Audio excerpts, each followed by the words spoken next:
Lay down. I love you. Lay down. Yeah.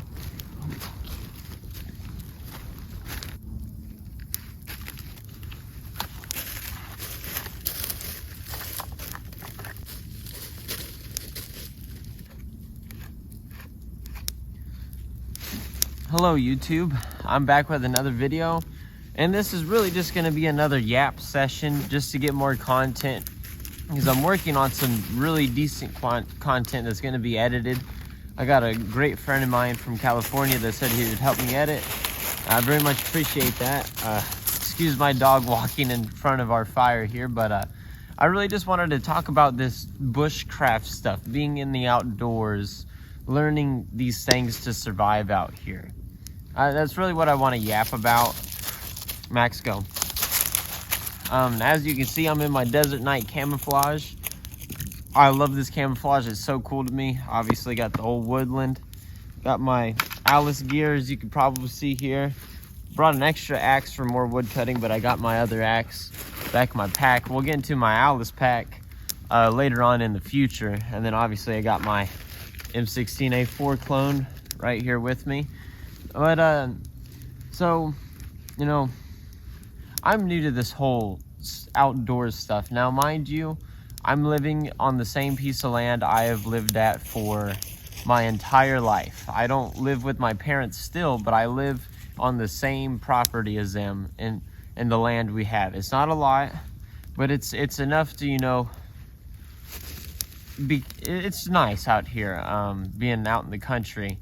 But I never really went out in the woods a whole lot until recent years. But the last 2 years, I've been so obsessed with wanting to go out and just do the dispersed camping. Just go out wherever with almost nothing more than this Alice load-bearing equipment and an Alice rucksack, right?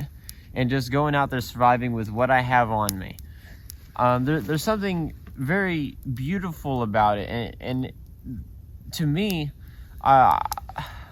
people 100 years ago, or not less than 100 years ago, were learning how to make a fire, to live off the land, to survive out in the wilderness.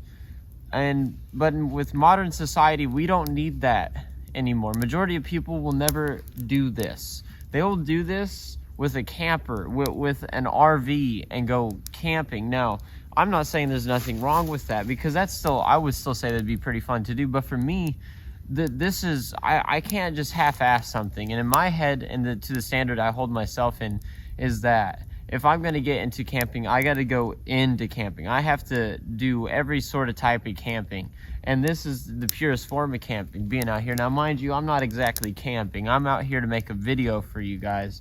With time, I want to make actual content of me being out here camping for a night or two, you know, solo camping with friends. I believe I mentioned in the last video, me and my friends I'm gonna go up to California with them. We are going to Yosemite. I don't know if we're gonna camp there, but I'll definitely record that. But we're gonna do like a night or two of just camping out in the middle of wherever, California. So I do look forward to doing that, and I have a plan to go into Arizona, but that might be by myself.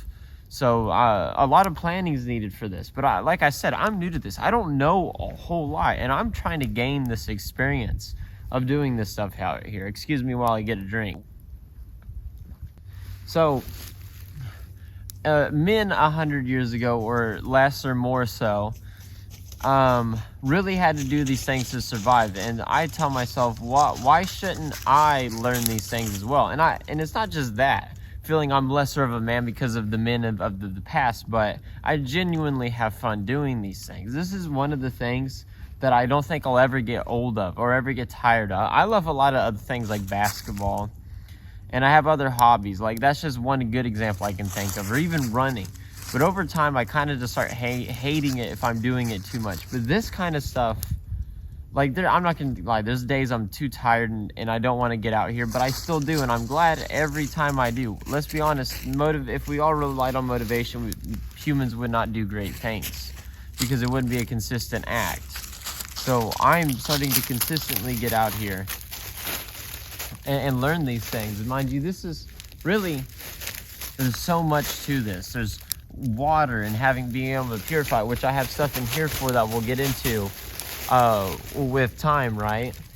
I need to probably build this fire, but it's fine. I'll do it probably after the video, or maybe during it. Who knows?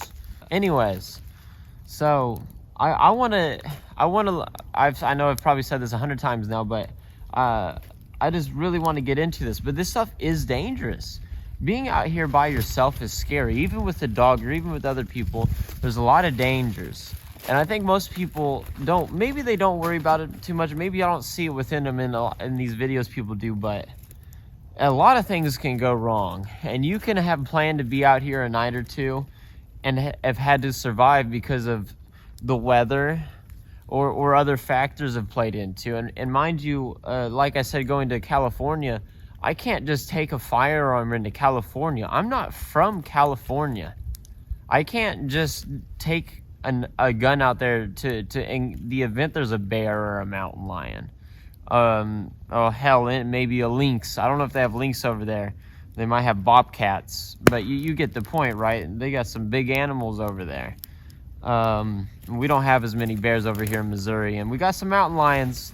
People say there's not. I've seen them. They've been in this area. But you get the point. A lot of dangers, and it's not just animals. It's, you know, like I said, with the weather, there's a lot that goes into this, and I don't think a lot of people really think like I need to learn how to make a fire out of nothing to survive. And I know how to do that, and there's times I come out here and I bring stuff to make a fire reserve, because why wouldn't I? But every once in a while you got to practice and train those fundamentals, if you want to call it, like bare bones. This is how you do it, because hopefully I don't ever have to do that in a time in my life, need to survive like that. But I'd like to know how. It's the same with fighting. I've picked up boxing. I'm gonna start jiu-jitsu here this next month, and in my mind is that I used to lift weights when I got out of being just a skinny loser that was weak-minded. Then I realized, well, I got all the strength, but I have no means to use it to defend myself. So I wanted to learn how to fight. Now I'm a little bit skinnier again, but I have more knowledge on how to whoop someone's ass, right? So that kind of applies with this. I want to go to the extreme of something that I might not ever really need to use. But yet again, the same with learning how to fight in certain aspects. If I do need it, I'm going to excel at it, even in a horrible situation that I may be in. Now, mind you, survival could also be a lot of luck, and I'm not going to say, oh, I'm 100% survived, because you could have everything you need and things go a certain way that, you know, it's not good for you. So hopefully he's not too much in my way of the camera, of course. Also, mind you, being in different temperatures in different climates, if I go out to Arizona, it's going to be kind of hot. It might be decently hot all year round. Especially if we go in the summer, it's going to be blazing hot. But at the night, I have to make sure I have something to cover myself up, because it's going to get really cold. And I actually plan, if I ever go to when I go to Arizona, it's definitely a plan that hopefully gets to be fulfilled within this year. But I'm going to have this desert night camouflage thing. And another thing is gear, which I think we'll get into a little bit, because it's specifically this old school military gear. I just love for this stuff so much. But then, like, say if I go to Wisconsin, all year round it's gonna be a little cooler, but especially in the winter, I gotta have the right clothing. And if it's a negative temperature, starting a fire is kind of hard. Like the last video I made, the night after, it was just as cold in the negatives when it gets darker. And in the day, it would be like single digits to maybe 10 degrees outside. But starting a fire is a little bit harder because of that, especially with wind. And in Missouri, we tend to get some of that wind. And famous Midwestern saying is that it wouldn't be cold if there wasn't the wind. If you're from the Midwest, you know, right? You know what we're talking about.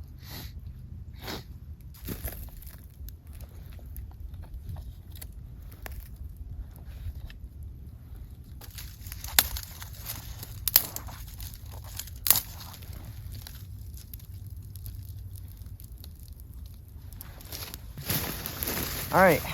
Anyways, YouTube, let's talk about gear now. So obviously, like I said, you need water filtration. That could be tablets, or it could be those ones that you hang upside down and it has a little filter. Then you need dry bags. You need stuff to carry all of this stuff too. Then you need an axe, maybe a way to start fire, your food. You need a lot of these things, and I think the old school military gear, like, you know, that I have right here with my Alice pack and everything, I think that is some of the best gear you could use. And it's also just really cool. Like this desert night camouflage, though, if you know the history of it, it didn't work when they invented it because it was a little too old and it was meant for older night vision. But I think it works perfect in a forested area, especially if it's a little bit darker. This would work pretty well, especially from distance. With woodland, perfect. You know, like I said, it depends on where you're at. With this Alice gear, I have the butt pack that I can carry a lot of little small things I can need. And with my Alice pack, though this isn't my gear breakdown, I have a lot of things I could do for the basic necessities to start to survive. A little bit to make a fire, a little bit to maybe like I have some binoculars right there to see from really far away. Though if I have like my Remington 700, probably not going to use it, but just in case, you know. I have these wool gloves if I ever need them, a balaclava. I have a few small things, 550 paracord, a lot of just small things that I might use a lot to survive. Because the rest, I can make a fire with everything outside besides, you know, like I said, making it easier to having some windproof matches or a lighter or something. Then you can hold water with this Alice pack with the 2 canteens, like standard load-bearing equipment loadout. You have 2 canteens on the side of in the back on the side of the butt pack. Then you have these little pockets on the canteen pouches that I put the little water tablets in. Though I prefer the bag, those can work, and I like to have them just in case. Yet again, another thing to keep me alive. And also, then you got the water that, you know, I'm going to drink a little bit right now of. And then if you're carrying like a rifle like this, you got the AR mags. I have the old school GI lights, and you can have the salt pouch and have a bunch of stuff. I'm gonna get another ammo pouch and put a tourniquet and stuff like that, like some first aid, but also your butt pack can have that. And for me, I have an extra axe on the back. Well, I say extra, but really my main axe, but I brought this one out with me today. But besides this, I'm also gonna have the rucksack. Now with the frame and having this gear on, doesn't work very well. But now it sucks a little bit, but you gotta kind of get used to that suck if you want to be good at anything in life. I took the frame off and I can just have the rucksack and it fits right over this stuff. Perfect. And now it might suck if you're carrying a bunch of crap with you, but if you have like a sleeping bag and a lot of that softer stuff, though it's not gonna be fun to have all that on you anyways. Everything you pretty much need to be out there for a little bit, and in an extreme scenario, might be able to use to stay out there for a while. Wouldn't recommend. I obviously don't think I'm good enough for that, but you give the right person that and the right conditions with some fucking luck, they're gonna do it. You could definitely do it. And I just think this old military gear is good. I don't like to use the new stuff because I don't want to look like I'm a poser out here trying to pretend like I'm a soldier surviving out in the wilderness. That's not me. But I prefer this older gear because it doesn't say, hey, I'm military. If you're smart enough, you'll know this is old stuff. Like this desert night camouflage didn't get used almost at all because it was basically useless before it was ever invented. But I guess that's the end of my yap session. And this video may or may not be edited. I'm gonna have my good friend from California maybe edit this one, I'm not sure, but some next ones we're working on, definitely. I'll be collabing with one of my friends. He hasn't really got his YouTube channel all sorted out yet, but once he does that, we're gonna have a pretty fun video on there. But I hope you enjoyed. Maybe you, I know I didn't talk about into great detail about this whole new experience in my life, but hopefully you know, you did enjoy this.